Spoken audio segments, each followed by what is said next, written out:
अहाना की रात अकेली, ठंडी और भीगी हुई थी। बारिश थमने का नाम नहीं ले रही थी। उसके हाथ में बची थीं बस कुछ अधूरी मूर्तियां और एक टूटता हुआ दिल।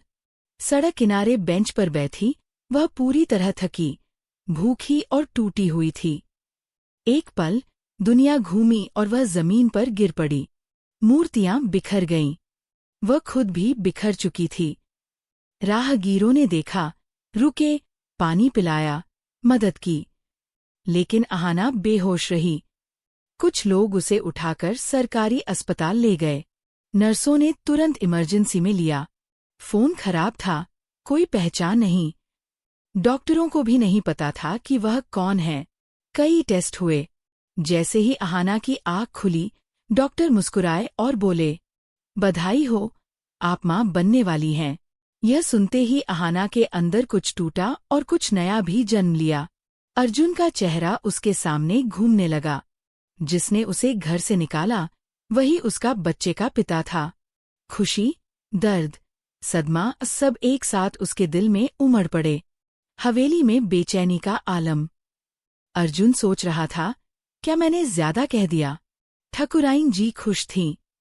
उन्हें लगा अहाना चली गई और घर की इज्जत बच गई। लेकिन यह शांति सिर्फ तूफान से पहले का सन्नाटा थी। दादा भाई परेशान थे। उन्हें याद था कि अहाना ने अपने गहने गिरवी रखकर उनके कर्ज का ब्याज चुकाया था। अस्पताल से निकलकर अहाना एक छोटे गांव पहुंची। एक पुरानी हवेली की वृद्धा उसकी कला से प्रभावित हुई और उसे रहने की जगह दी। अहाना ने अपनी प्रेगनेंसी छुपाई और मूर्तियां बनाना शुरू किया। वह अपने बच्चे के लिए एक नई दुनिया बनाना चाहती थी, बिना साजिश, अपमान या किसी दबाव के। दूसरी ओर ठकुराइन जी ने तय किया कि अहाना अब कभी नहीं आएगी। इसलिए अर्जुन की दूसरी शादी होनी चाहिए। अर्जुन इसे मानने को तैयार नहीं था। उसने महसूस किया कि अंदर से वह बहुत बड़ा गलत कर चुका है। एक ऑफिस प्रोजेक्ट के बहाने अर्जुन शहर से बाहर निकला। इत्तेफाक से उसी गांव में उसका सामना अहाना की मूर्तियों से हुआ। दिल धड़क उठा, हाथ काम गए। वह दौड़ा और देखा, अहाना अब मां बनने वाली थी। अर्जुन की आंखें भर आईं। वह याद कर रहा था, मुझे रिहाई दे दो। अब वही शब्द उसके दिल को चीर रहे थे। अर्जुन कई दिनों तक हवेली के बाहर बैठा, कभी चुप, कभी रोता, कभी अहाना को दूर से देखता। वृद्धा ने साफ कहा, अगर इसे वापस लाना है तो बच्चे की जिम्मेदारी के लिए मत लाना, इसे उसकी इज्जत से लाना। अर्जुन ने पहली बार किसी की बात दिल से सुनी। उसने फैसला किया, अहाना को सम्मान के साथ वापस लाया जाएगा। अगले ही दिन उसने हवेली के बाहर एक स्टॉल लगाया और अहाना की मूर्तियां बेचनी शुरू की। अहाना चौंकी। अर्जुन ने कहा, इस बार रिहाई नहीं दूंगा, इस बार तुम्हें प्यार दूंगा। ठकुराइन जी को खबर लग चुकी थी। उन्होंने बाजार में अर्जुन को देखा और चीखी, ये बच्चा किसका है? अर्जुन ने गर्व से कहा, ये मेरा बच्चा है। पूरा बाजार तालियों से गूंज उठा। अहाना की आंखों में आंसू थे। अर्जुन ने सभी गलतियों को स्वीकार किया। अहाना टूट गई। फिर उसी टूटन में अर्जुन को गले लगा लिया। धीरे धीरे ठकुराइन जी भी पिघल गईं। पोते पोती की खुशी ने उनका गुस्सा मिटा दिया। अहाना और अर्जुन घर लौटे। इस बार अर्जुन दीवार नहीं, बल्कि सहारा बनकर खड़ा था। अहाना को मिला वह सम्मान जो उसने कभी नहीं देखा था।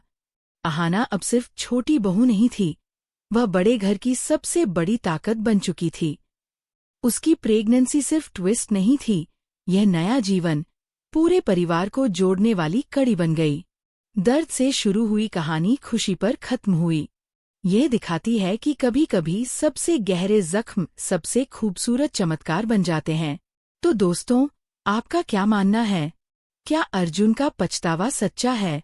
क्या ठकुराइन जी सच में बदल जाएंगी? नीचे कमेंट में जरूर बताइए। नरेटर, दोस्तों, जो हुआ वो सिर्फ एक एपिसोड नहीं था। ये एक ऐसा मोड़ था जिसने अहाना और अर्जुन के रिश्ते को झकझोर कर रख दिया। अहाना की रात अकेली, ठंडी और भीगी हुई थी। उसके हाथ में बची थी कुछ अधूरी मूर्तियां और एक टूटता हुआ दिल। सड़क किनारे बेंच पर बैठी वह पूरी तरह थकी, भूखी और टूटी हुई थी। मूर्तियां बिखर गईं। वह खुद भी बिखर चुकी थी। राहगीरों ने देखा, रुके, मदद की। कुछ लोग उसे उठाकर सरकारी अस्पताल ले गए।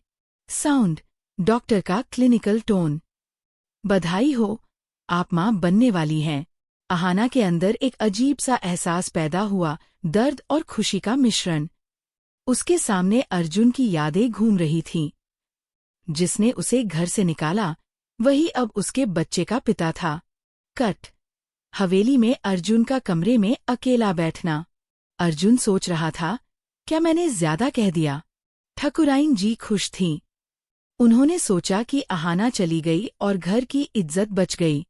लेकिन यह शांति सिर्फ तूफान से पहले का सन्नाटा थी। दादा भाई परेशान थे। उन्हें याद था कि अहाना ने अपने गहने गिरवी रखकर उनके कर्ज का ब्याज चुकाया था। साउंड, गांव की हल्की हलचल। अस्पताल से निकलकर अहाना एक छोटे गांव पहुंची। एक पुरानी हवेली की वृद्धा उसकी कला से प्रभावित हुई और उसे रहने की जगह दी। अहाना ने अपनी प्रेगनेंसी छुपाई और मूर्तियां बनाना शुरू किया। ये वह जगह थी जहां ना साजिश थी, ना अपमान, ना कोई रिहाई मांगने वाला। कट। ठकुराइन जी और मामी माँ की योजना। ठकुराइन जी ने तय किया, अहाना अब कभी नहीं आएगी। इसलिए अर्जुन की दूसरी शादी तय की गई। लेकिन अर्जुन अंदर से खामोश महसूस कर रहा था कि वह बहुत बड़ी गलती कर चुका है। साउंड, हल्की धड़कन और बैकग्राउंड संगीत। एक ऑफिस प्रोजेक्ट के बहाने अर्जुन शहर से बाहर निकला। इत्तेफाक से उसी गांव में उसकी नजर पड़ी अहाना की मूर्तियों पर। दिल धड़क उठा, हाथ काम गए। वह दौड़ा और देखा, अहाना अब मां बनने वाली थी। कट। हवेली का दृश्य। अर्जुन कई दिनों तक हवेली के बाहर बैठा, कभी चुप, कभी रोता, कभी अहाना को दूर से देखता।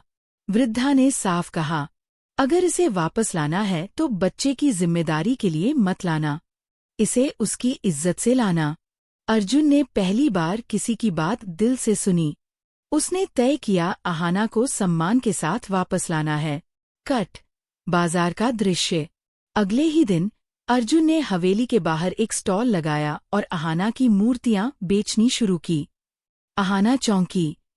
अर्जुन ने कहा, इस बार रिहाई नहीं दूंगा, इस बार तुम्हें प्यार दूंगा। ठकुराइन जी गुस्से में गांव पहुंची। चीखी, ये बच्चा किसका है? अर्जुन गर्व से बोला, ये मेरा बच्चा है। पूरा बाजार तालियों से गूंज उठा। अहाना की आंखों में आंसू थे। अर्जुन ने सभी गलतियों को स्वीकार किया।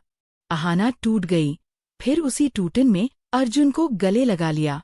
धीरे धीरे ठकुराइन जी भी पिघल गईं। पोते पोती की खुशी ने उनका गुस्सा मिटा दिया। कट। घर लौटना, खुशियों का माहौल। अहाना और अर्जुन घर लौटे। इस बार अर्जुन दीवार नहीं, बल्कि सहारा बनकर खड़ा था। अहाना को मिला वह सम्मान जो उसने कभी नहीं देखा था। अहाना अब सिर्फ छोटी बहू नहीं थी, वह बड़े घर की सबसे बड़ी ताकत बन चुकी थी। साउंड, हल्की खुशियों भरी संगीत। उसकी प्रेगनेंसी